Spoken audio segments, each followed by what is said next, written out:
धरना नहीं है, ये चंदा उगाने का अड्डा है।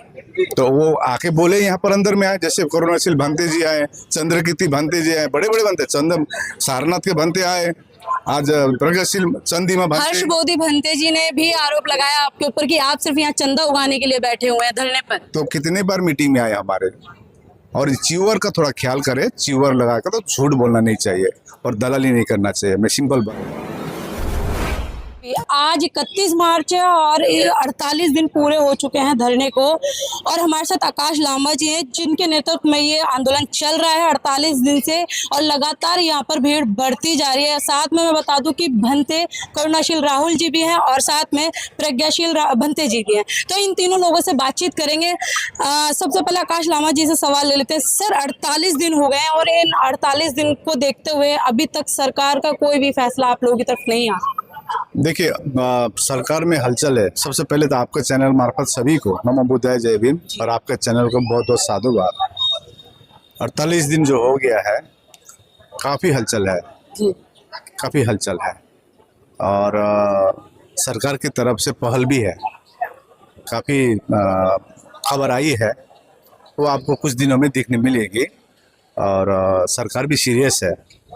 हमको ये लास्ट 5-6 दिनों से काफ़ी खबर आई है, और क्योंकि हम तो शुरू से जब बैठे थे, क्योंकि देखिए आपको मालूम होगा इस मुद्दे को लेकर पहले भी आंदोलन हुआ था, लेकिन वो आंदोलन दबा दी गई थी, दब गई थी। हमको इतने वो नहीं करना। हम लोग ने 3-3 साल हम लोग एनालाइज किए, उसके बाद इस विषय लेकर हम लोग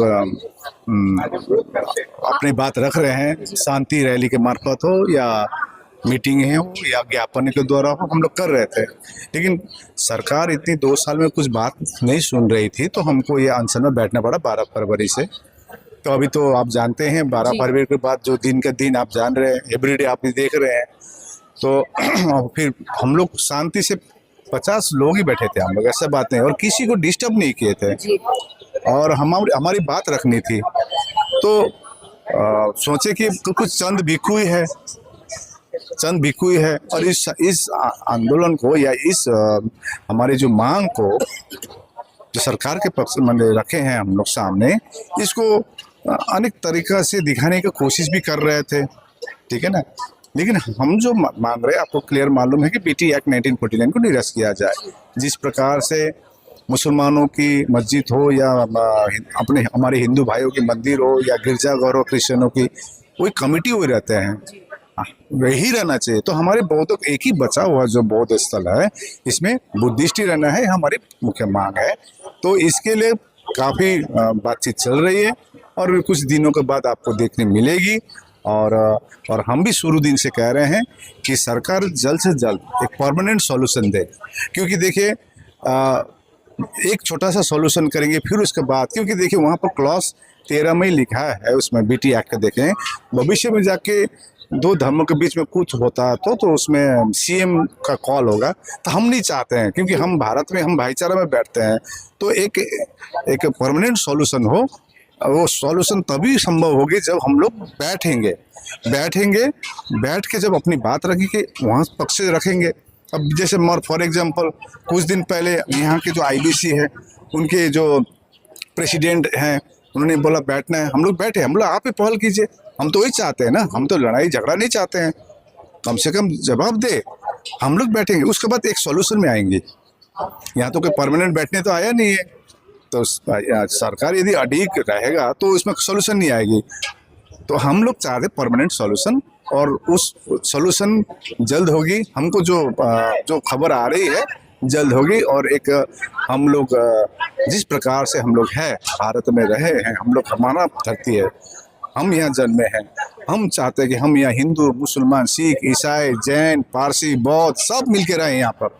लेकिन धार्मिक जो आस्था का प्रश्न आता है, तो उसमें हम लोग का मांग है। लेकिन जैसे कि देखा जाए, आप लोग एक तरफ धरना चला रहे हैं और आपकी तरफ, दूसरी तरफ जो विपक्ष लोग हैं वो आप पर बड़े बड़े आरोप लगा रहे हैं कि ये धरना जो है, धरना नहीं है, ये चंदा उगाने का अड्डा है। तो वो आके बोले यहाँ पर अंदर में आए, जैसे करुणाशील भंते जी आए, चंद्रकीर्ति भंते जी आए, बड़े बड़े भंते, सारनाथ के भंते आए, आज प्रगतिशील चंदीमा हर्ष भंते, बोधी भंते जी ने भी आरोप लगाया आपके ऊपर कि आप सिर्फ यहाँ चंदा उगाने के लिए बैठे हुए हैं धरने पर। तो कितने बार मीटिंग में आए हमारे। और च्यूअर का थोड़ा ख्याल करे, च्यूअर लगा कर तो झूठ बोलना नहीं चाहिए और दलाली नहीं करना चाहिए। मैं सिंपल बात करना चाहता हूँ, जी। च्यूअर का ख्याल करे। आपको इतनी पीड़ा हो रही है तो आप आइए अंदर में, कोर्ट टीम में आइए, यहाँ बैठिए, देखिए, हिसाब किताब देखिए। यहाँ पर आके आप सब कुछ अपनी, जैसे हम लोग जो एवरीडे हम लोग बैठते हैं, हम लोग का तो अपना को मतलब प्लानिंग करते हैं, तो प्लानिंग में इन्वॉल्व होइए। जो बाहर का जो सुनते हैं जी। वो बिखर जाते हैं, और जो अंदर का सुनता है वो संवार जाते हैं और जीत जाते हैं। आप अंदर में आए, हम तो शुरू दिन से कहते हैं, लेकिन च्यूअर का ख्याल कीजिए थोड़ा। उसमें जैसे वो कह रहा था कि हम सुनने मिला, आपको प्रश्न का उत्तर कर रहा हूँ। मैं देखता भी नहीं हूँ, मैं प्रतिक्रिया भी नहीं देता। आपने पूछा बोल के प्रतिक्रिया दे रहा हूँ, मैं देता भी नहीं प्रतिक्रिया। क्यों? हमको प्रतिक्रिया उस लेवल में हम काम करना ही नहीं है। हमको जो लेवल काम करना वो दूसरा लेवल का है। कह रहे थे कि आकाश लामा जी ने क्या नाम है, बीटीएमसी के मेंबर बनने के लिए सरकार को आवेदन दिया है। हाँ जी। इतना बड़ा झूठ, इतना बड़ा झूठ। देखिए, एक फांसी और लगा कर देखिए।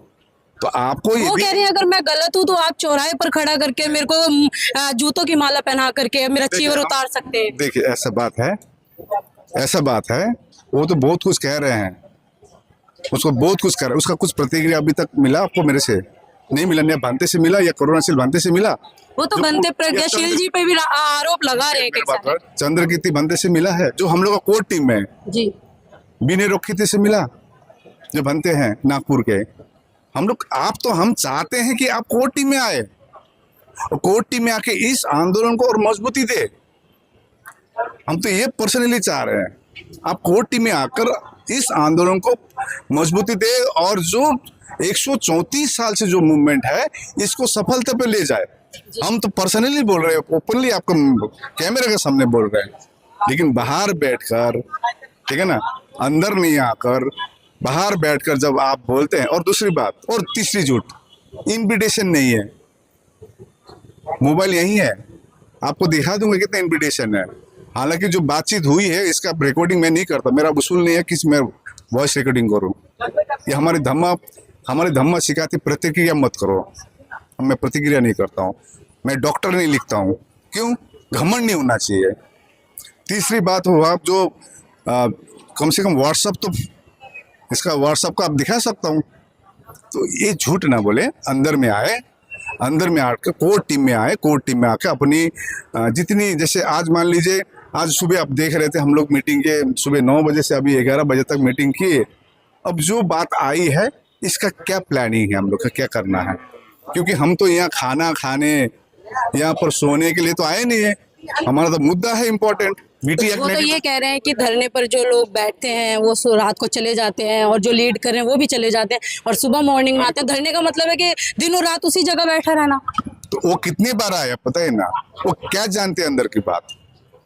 हवाई बात करके तो नहीं होगी ना। और सबसे बड़ी बात है, कितने भिखू उनको मतलब वो करते हैं। छोड़ दीजिए, उनका पर्सनल मैटर है। फेसबुक में आकर, व्हाट्सएप में आकर बयानबाजी करना और धरातल में काम करने में फर्क है। ठीक है ना? Thank you. चलिए चलते चलते प्रज्ञाशील भंते जी, जो इन पर भी आरोप लग रहे हैं, इनसे भी बातचीत कर लेते हैं। भंते जी, कहा जा रहा है कि जो 1995 में जब आंदोलन हो रहा था तो आपको बीटीएमसी एक्ट का जो मेंबर बनाया गया था, तब आपने एकदम से जो आंदोलन चल रहा था उसको रद्द कर दिया था। अच्छा, किसने बोला है?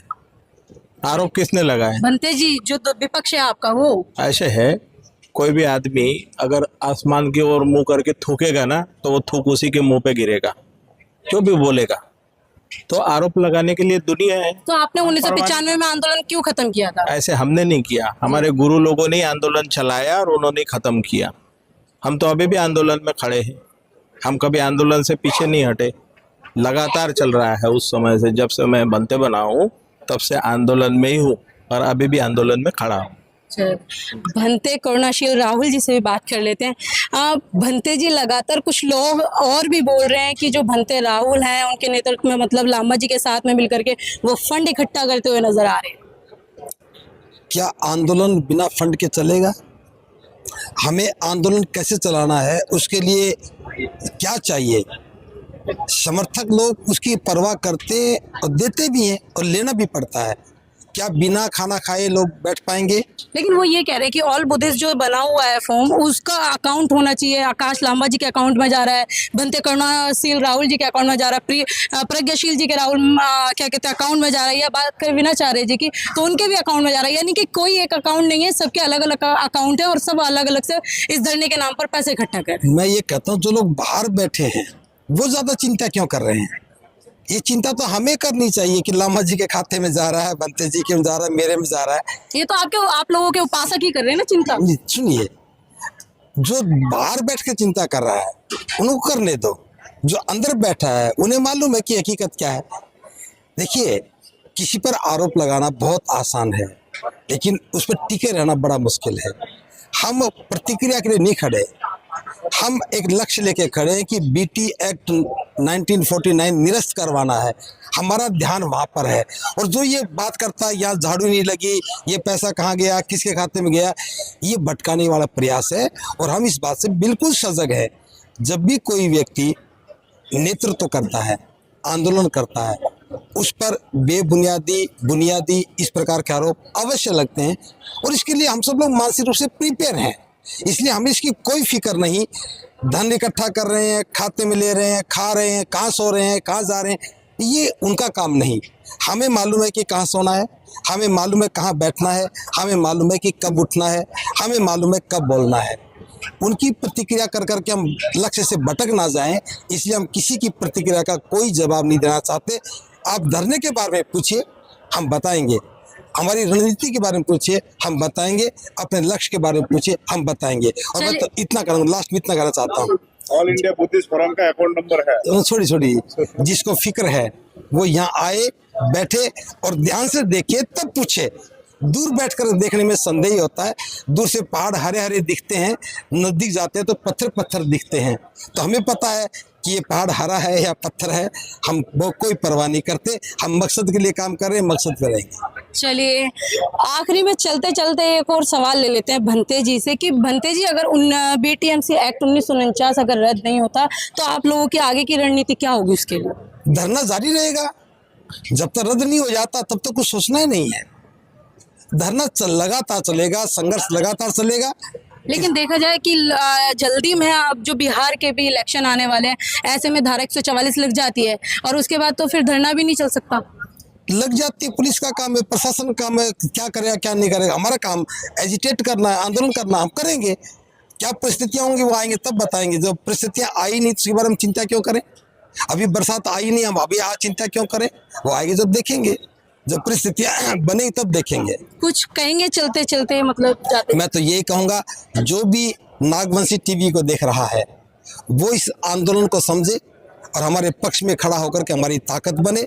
इस आवाज़ में आवाज़ मिला करके इस न्याय के लिए, इस अधिकार के लिए, बौद्धों की विरासत को बचाने के लिए एकजुट हो जाए, हमारे साथ खड़ा हो जाए। बस मैं यही कहना चाहूँगा। और आपके प्रयासों को भी बहुत बहुत साधुवाद कि आप हमारी बात को जनता तक पहुँचाने का प्रयास कर रहे हैं। बहुत बहुत साधुवाद। चलते चलते आकाश लांबा जी से पूछ लेते हैं, आप कुछ कहना चाहेंगे चलते चलते समाज से? मैं तो शुरू से कह रहा हूँ, ठीक है ना, ये लड़ाई किसी एक व्यक्ति का नहीं है, एक संगठन का नहीं है। ये 3 सालों में जितनी करनी थी, इनविटेशन हो, जो हो, जितने भी हो, इतनी मीटिंग, हम देश भर में मीटिंग। कल खाली कलकत्ता से लगभग 50 लोग आए थे कोलकाता से। तो मैंने कहा था कि मैं पूरा देश भर मीटिंग हुई, लेकिन कलकत्ता में नहीं हो पाई। हो सकती है, बहुत कारण हो सकती है, परिस्थिति हो सकती है, टाइमिंग हो सकती है, बहुत कारण। लेकिन अभी भर के आ रहे, बस भर के आ रहे कलकत्ता से, ठीक है ना।